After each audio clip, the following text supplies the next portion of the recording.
Welcome everyone to another exciting episode of Megadad's Sketch Play. I'm Adam Leonard, and this is the show where I select a video game from my gaming history that inspired me as both a player and as a creator. And together, we explore what makes that game so fantastic, all while I create a brand new original piece of artwork inspired by the title in which I am spotlighting. As with all episodes of Sketch Play, you can get early access to the episode, as well as a digital download of the completed artwork that I create, by becoming a member of Megadads Plus for only $1. Simply go to patreon.com/megadads to become a member, and you can help support this show, as well as get a pile of exclusive rewards and perks for your membership. With that out of the way, this week we're sketch playing the PlayStation 1 RPG classic Final Fantasy VIII from Squaresoft. Yes, Squaresoft, not Square Enix. This game is so damn old, the company that made it doesn't even technically exist anymore. Yep, I'm old. This game was the follow-up to what is widely considered the most popular and groundbreaking entry in the series, Final Fantasy VII. Obviously, because that's how numbers work. This game had a lot to live up to, as Final Fantasy VII was a milestone video game which introduced a lot of people not only to the JRPG franchise, but it also introduced a lot of us to the PlayStation. Originally a Nintendo exclusive property, Final Fantasy jumped ship at the dawn of the 32-bit era, and it moved over to the Sony PlayStation, causing many a gamer, including myself, to adopt this new hardware into their gaming lives.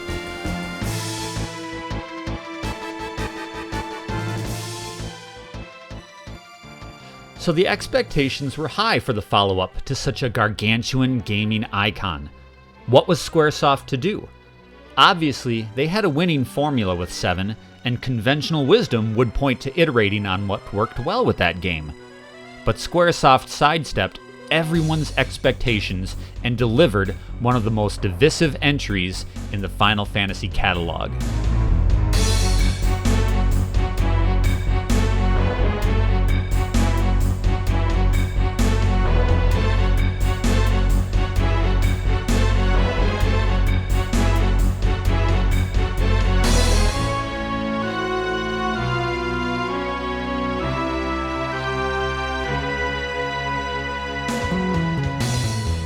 They cast aside the medieval and steampunk aesthetic found in all the previous titles in favor of a futuristic, pseudo-European world providing the most modern-feeling experience in a Final Fantasy to date. A look which was made even more jarring by the most realistic and human characters rendered ever in a Final Fantasy. Gone were the chibi sprites and the chunky polygonal characters from previous games. Final Fantasy VIII had a properly proportioned cast that did not look like knights, dragoons, or ninjas.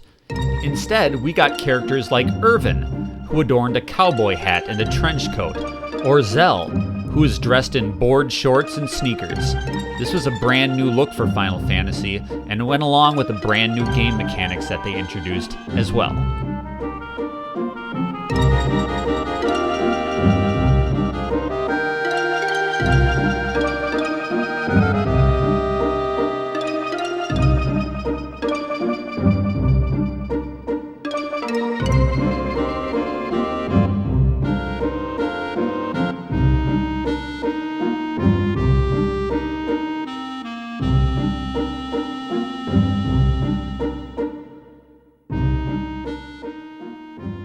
Squaresoft threw out the book of conventional JRPG gameplay with Final Fantasy VIII, introducing controversial mechanics like the draw system.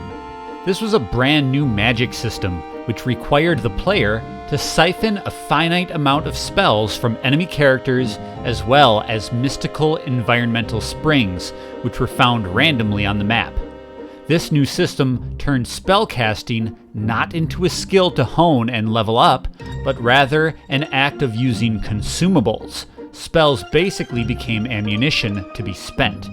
So, if you drew a fire spell out of an enemy in combat, rather than having that spell infinitely in your spellbook and using the conventional MP to cast it, that one fire spell equated to one consumable. Once it's cast, it's gone. It's probably the most unpopular mechanic in any Final Fantasy game, and a beacon for why so many people dislike Final Fantasy VIII.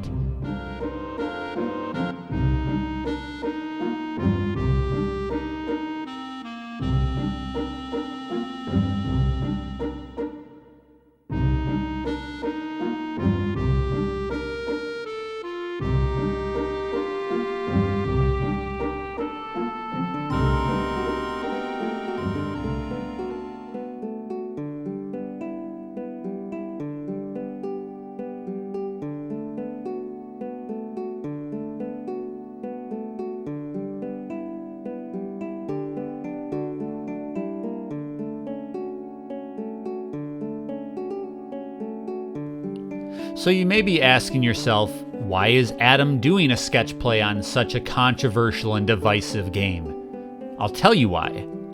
Because I love Final Fantasy VIII. This was such a great change of emphasis from the norm, and it gave us a cast of young heroes that you root for until the very end. Squaresoft, in the promotion and lead-up for this game, singled out the love story at the heart of it. Never before were we presented a JRPG whose single defining focus was a love story.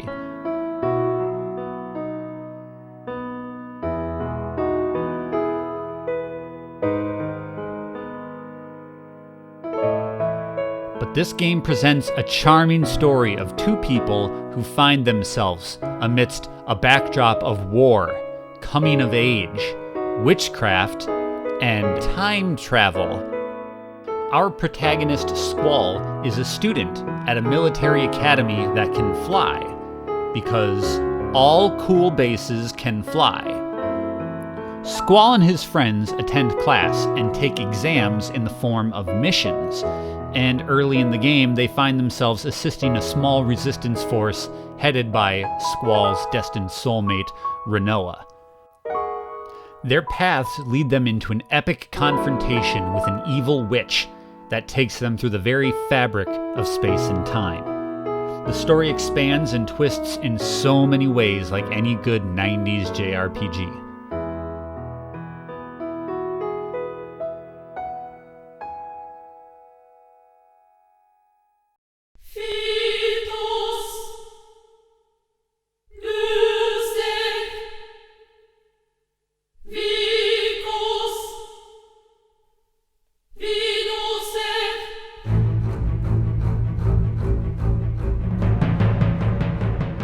It was the peak of anime influence in America, and Final Fantasy VIII seemed to capture so much of what I found interesting about Japanese pop culture storytelling.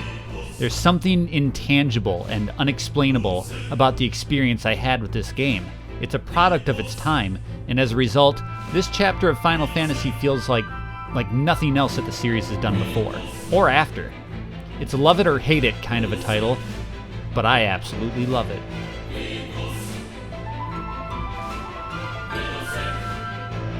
This game will soon be seen re-release in the form of a remaster, and I highly encourage you to give it a try. So please enjoy this game at my recommendation when it comes out later this year. And in the meantime, enjoy the rest of this episode of Megadad's Sketch Play.